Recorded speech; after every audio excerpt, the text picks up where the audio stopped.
PM Modi को vote दें क्योंकि उन्होंने कोरोना के दौरान सभी को जिंदा रखा, देवेंद्र फडणवीस का बयान। महाराष्ट्र के उप मुख्यमंत्री देवेंद्र फडणवीस ने रविवार को लोगों से अन्य मुद्दों को किनारे रखकर प्रधानमंत्री नरेंद्र मोदी को वोट देने की अपील की। साथ ही उन्होंने कहा कि उन्होंने कोविड-19 महामारी के दौरान टीके उपलब्ध कराकर सभी को जीवित रखा। सीएम ने 32 सोलापुर जिले के माधा और बार्शी कस्बों में अपने संबोधन के दौरान कोरोना के टीकों पर वोट मांगे। डिप्टी सीएम देवेंद्र फडणवीस ने अपनी पहली रैली उस्मानाबाद संसदीय क्षेत्र के हिस्से बार्शी में की, जहाँ एनसीपी की अर्चना पाटिल शिवसेना यूबीटी के मौजूदा सांसद ओम राजे निबालकर के खिलाफ चुनाव लड़ रही है। शिवसेना यूबीटी माढ़ा माधा लोकसभा क्षेत्र के अंतर्गत आता है। यहाँ बीजेपी ने अपने मौजूदा सांसद रंजीत सिंह निबालकर को शरद पवार के नेतृत्व वाली एनसीपी एसपी के धैर्यशील मोहित पाटिल के खिलाफ फिर से मैदान में उतारा है। धैर्यशील ने इस महीने की शुरुआत में बीजेपी से इस्तीफा दे दिया था। डिप्टी सीएम ने कहा कि अन्य मुद्दों को किनारे रखें और प्रधानमंत्री नरेंद्र मोदी को वोट दें क्योंकि उन्होंने महामारी के दौरान हमें जीवित रखा।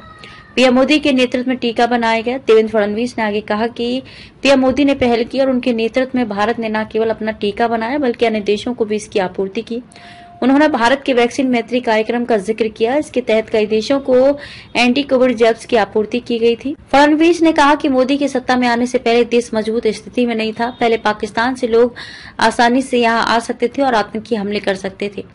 तत्कालीन प्रधानमंत्री ने अमेरिका जाकर पाकिस्तान की शिकायत की, लेकिन कुछ नहीं हुआ। नरेंद्र मोदी के सत्ता में आने के बाद हमने सर्जिकल स्ट्राइक के जरिए जवाबी कार्रवाई की।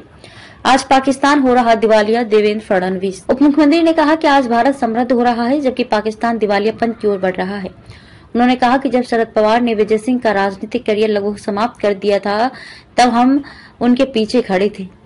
अब आगे की रणनीति तय करना मोहिते पाटिल पर निर्भर है। मुझे नहीं लगता कि मोहिते पाटिल परिवार के सभी सदस्य धैर्यशील के फैसले से सहमत होंगे। विजय सिंह के बेटे रंजीत सिंह मोहिते पाटिल महाराष्ट्र विधान परिषद के बीजेपी सदस्य हैं।